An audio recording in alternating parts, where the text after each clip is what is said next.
जय माता दी। नमस्कार सभी भक्तों को। आज इस वीडियो में दुर्गा सप्तशती का 5वां अध्याय सुनाने जा रही हैं।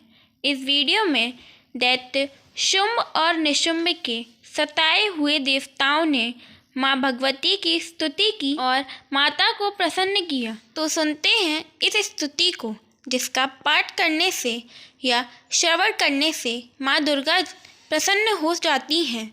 तो सुनिए। देवताओं द्वारा देवी की स्तुति।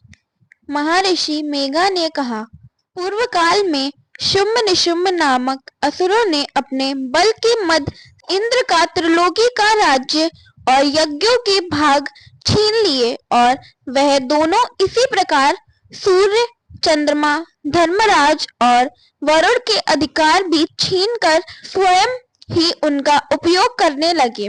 वायु और अग्नि का कार्य भी वहां करने लगे और इसके पश्चात उन्होंने जिन देवताओं का राज्य छीना था उनको अपने अपने स्थान से निकाल दिया। इस तरह से अधिकार छीने हुए तथा दैत्यों द्वारा निकाले हुए देवता अपराजिता देवी का स्मरण करने लगे कि देवी ने हमको वर दिया था कि मैं तुम्हारी संपूर्ण विपत्तियों को नष्ट करके रक्षा करूंगी।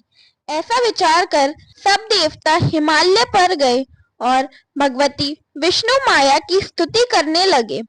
देवताओं ने कहा, देवी को नमस्कार है, शिव को नमस्कार है, प्रकृति और भद्रा को नमस्कार है। हम लोग रुद्रा, नित्या और गौरी को नमस्कार करते हैं। ज्योत्सनामयी, चंद्र रूपिणी व सुख रूपा देवी को निरंतर नमस्कार है। शरणागतों का कल्याण करने वाली वृद्धि और सिद्धि रूपा देवी को हम बार बार नमस्कार करते हैं। और निक्षेत्री, नैर्यति, राजाओं की लक्ष्मी तथा सारवाड़ी को नमस्कार है। दुर्गा को, दुर्ग स्थलों को पार करने वाली दुर्गपरा को, सारा सर्वकारिणी, ख्याति कृष्णा और धूम्र देवी को सदैव नमस्कार है। अत्यंत सौम्य तथा अत्यंत रौद्र रूपा को हम नमस्कार करते हैं। उन्हें हमारा बारंबार प्रणाम है। जगत की आधार भूत कृति देवी को बार बार नमस्कार करते हैं। जिस देवी को प्राणी मात्र विष्णु माया कहते हैं उसको नमस्कार है, उसको नमस्कार है, उसको नमस्कार है। जो देवी संपूर्ण प्राणियों में चेतना कहलाती है उसको नमस्कार है, उसको नमस्कार है, उसको नमस्कार है। जो देवी संपूर्ण प्राणियों में बुद्धि रूपा से स्थित है उसको नमस्कार है, उसको नमस्कार है, उसको नमस्कार है।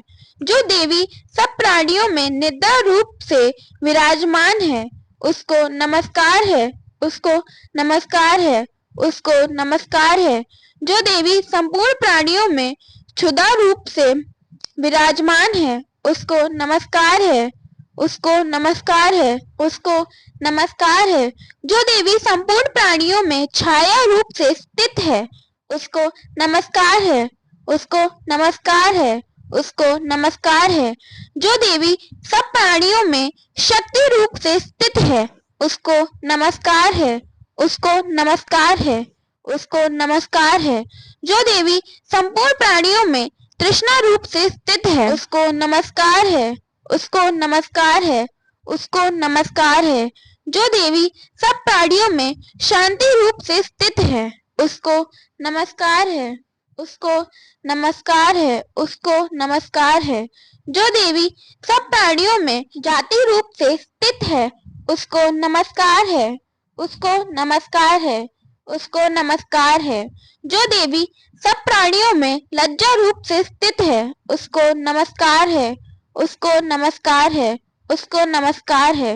जो देवी सब प्राणियों में शांति रूप से स्थित है उसको नमस्कार है, उसको नमस्कार है, उसको नमस्कार है। जो देवी संपूर्ण प्राणियों में श्रद्धा रूप से स्थित है उसको नमस्कार है, उसको नमस्कार है, उसको नमस्कार है। जो देवी संपूर्ण प्राणियों में कांति रूप से स्थित है, जो देवी सब प्राणियों में लक्ष्मी रूप से स्थित है उसको नमस्कार है, उसको नमस्कार है, उसको नमस्कार है। जो देवी संपूर्ण प्राणियों में मृत्यु रूप से स्थित है, उसको नमस्कार है, उसको नमस्कार है, उसको नमस्कार है। जो देवी सब प्राणियों में समृद्धि रूप से विराजमान है, उसको नमस्कार है, उसको नमस्कार है, उसको नमस्कार है। जो देवी सब प्राणियों में दया रूप से स्थित है, उसको नमस्कार है, उसको नमस्कार है, उसको नमस्कार है। जो देवी प्राणियों में दृष्टि रूप से स्थित है, उसको नमस्कार है, उसको नमस्कार है, उसको नमस्कार है। जो देवी संपूर्ण प्राणियों में मातृ रूप से स्थित है, उसको नमस्कार है, उसको नमस्कार है, उसको नमस्कार है। जो देवी संपूर्ण प्राणियों में भ्रांति रूप से स्थित है, उसको नमस्कार है, उसको नमस्कार है, उसको नमस्कार है। जो देवी संपूर्ण प्राणियों में नित्य व्याप्त रहती है, उसको नमस्कार है। जो देवी चैतन्य रूप से इस संपूर्ण संसार को व्याप्त करके स्थित है, उसको नमस्कार है, उसको नमस्कार है, उसको नमस्कार है। पूर्व काल में देवताओं ने अपने अभिष्ट फल पाने के लिए जिसकी स्तुति की है और देवराज इंद्र ने बहुत दिनों तक जिसका सेवन किया है, वह कल्याण की साधना भूता ईश्वरी हमारा कल्याण और मंगल करे तथा सारी विपत्तियों को नष्ट कर डाले।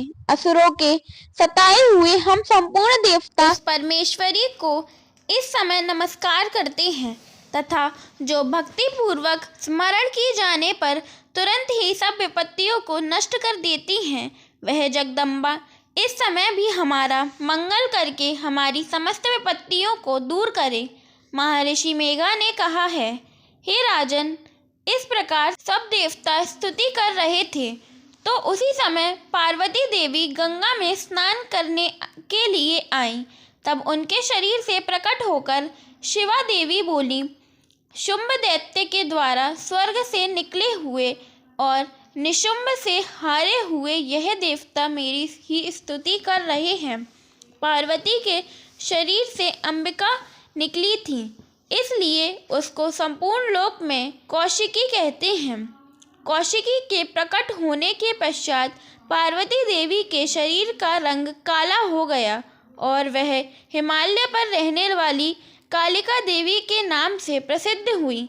फिर शुंभ और निशुंभ के दूत चंड मुंड वहां आए और उन्होंने परम मनोहर रूप वाली अंबिका देवी को देखा।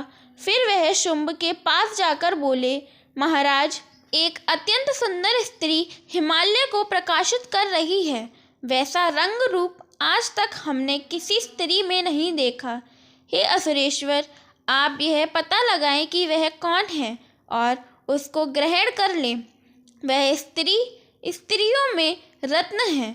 वह अपनी कांति से दसों दिशाओं को प्रकाशित करती हुई वहाँ स्थित है, इसलिए आपको उसका देखना उचित है। हे प्रभु, तीनों लोकों के हाथी, घोड़े और मणि इत्यादि जितने रत्न हैं, वह सब इस समय आपके घर में शोभायमान हैं। हाथियों में रत्न रूप ऐरावत हाथी और उच्चेश्वा नामक घोड़ा तो आप इंद्र से ले आए हैं। हंसों द्वारा जुता हुआ विमान जो कि ब्रह्मा जी के पास था, अब भी आपके पास है। यह है महापज्ञ नामक खजाना, आपने कुबेर से छीना है। समुद्र ने आपको सदा खिले हुए फूलों की किंजलिकनी नामक माला दी है। वरुण का कंचन की वर्षा करने वाला छत्र आपके पास है। रथों में श्रेष्ठ प्रजापति का रथ भी आपके पास ही है। हे दैत्येंद्र, मृत्यु से उत्कांदिता नामक शक्ति भी आपने छीन ली है और वरुण का पाश भी आपके भ्राता निशुंभ के पास ही है और समुद्र में पैदा होने वाले सब प्रकार के रत्न भी आपके भ्राता निशुंभ के अधिकार में हैं और जो अग्नि में ना जल सके ऐसे 2 वस्त्र भी अग्निदेव ने आपको दिए हैं। हे दैत्यराज, इस प्रकार सारी रत्न रूपी वस्तुएं आप संग्रह कर चुके हैं, तो फिर आप यह कल्याणमयी स्त्रियों में रत्न रूप अनुपम स्त्री आप क्यों नहीं ग्रहण करते? महर्षि मेघा बोले, चंडमुंड का यह वचन सुनकर शुंभ ने विचार की सुग्रीव को अपना दूत बनाकर देवी के पास भेजा जाए। प्रथम उसको सब कुछ समझा दिया और कहा कि वहां जाकर तुम उसको अच्छी तरह से समझाना और ऐसा उपाय करना जिससे वह प्रसन्न होकर तुरंत मेरे पास चली आए। भली प्रकार समझाकर कहना। दूत सुग्रीव पर्वत के पास उस रमणीय भाग में पहुंचा जहां देवी रहती थी। दूत ने कहा, हे देवी, दैत्यों का राजा शुंभ जो इस समय तीनों लोकों का स्वामी है, मैं उसका दूत हूँ और यहाँ तुम्हारे पास आया हूँ। संपूर्ण देवता उसकी आज्ञा एक स्वर से मानते हैं। अब जो कुछ उसने कहला भेजा है वह सुनो। उसने कहा है, इस समय संपूर्ण त्रिलोकी मेरे वश में है और संपूर्ण यज्ञों के भाग को पृथक पृथक मैं ही लेता हूँ और तीनों लोकों में जितने श्रेष्ठ रत्न हैं वह सब मेरे पास हैं। देवराज इंद्र का वाहन ऐरावत मेरे पास है जो मैंने उससे छीन लिया है। उच्चैश्रवा नामक घोड़ा जो क्षीर सागर मंथन करते समय प्रकट हुआ था उसे देवताओं ने मुझे समर्पित किया है। हे सुंदरी, इनके अतिरिक्त और भी जो रत्न भूषण पदार्थ देवताओं के पास थे वह सब मेरे पास हैं। हे देवी, मैं तुम्हें संसार की स्त्रियों में रत्न मानता हूँ क्योंकि रत्नों का उपभोग करने वाला मैं ही हूँ। हे चंचल कटाक्षों वाली सुंदरी, अब यह मैं तुझ पर छोड़ता हूँ कि तू मेरे या मेरे भाई महापराक्रमी निशुंभ की सेवा में आ जाए। यदि तू मुझे वरेगी तो तुझे अतुल महान ऐश्वर्य की प्राप्ति होगी, अतः तुम अपनी बुद्धि से यह विचार कर मेरे पास चली आओ। महर्षि मेघा ने कहा। दूत के ऐसा कहने पर संपूर्ण जगत का कल्याण करने वाली भगवती दुर्गा मन ही मन मुस्कुराईं और इस प्रकार कहने लगी। देवी ने कहा, हे दूत, तू जो कुछ कह रहा है वह सत्य है और इसमें किंचित मात्र भी झूठ नहीं है। शुंभ इस समय तीनों लोकों का स्वामी है और निशुंभ भी उसी की तरह पराक्रमी है, किंतु इसके संबंध में मैं जो प्रतिज्ञा कर चुकी हूँ उसे मैं कैसे झुठला सकती हूँ। अतः तू मैंने जो प्रतिज्ञा की है उसे सुन। जो मुझे युद्ध में जीत लेगा और मेरा अभिमान को खंडित करेगा तथा बल में मेरे समान होगा वही मेरा स्वामी होगा। इसलिए शुंभ अथवा महापराक्रमी निशुंभ यहाँ आवे और युद्ध में जीतकर मुझसे विवाह कर ले। इसमें भला देर की क्या आवश्यकता है। दूत ने कहा, हे देवी, तुम अभिमान में भरी हुई हो, मेरे सामने तुम ऐसी बात ना करो। इस त्रिलोकी में मुझे तो ऐसा कोई दिखाई नहीं देता जो कि शुंभ और निशुंभ के सामने ठहर सके।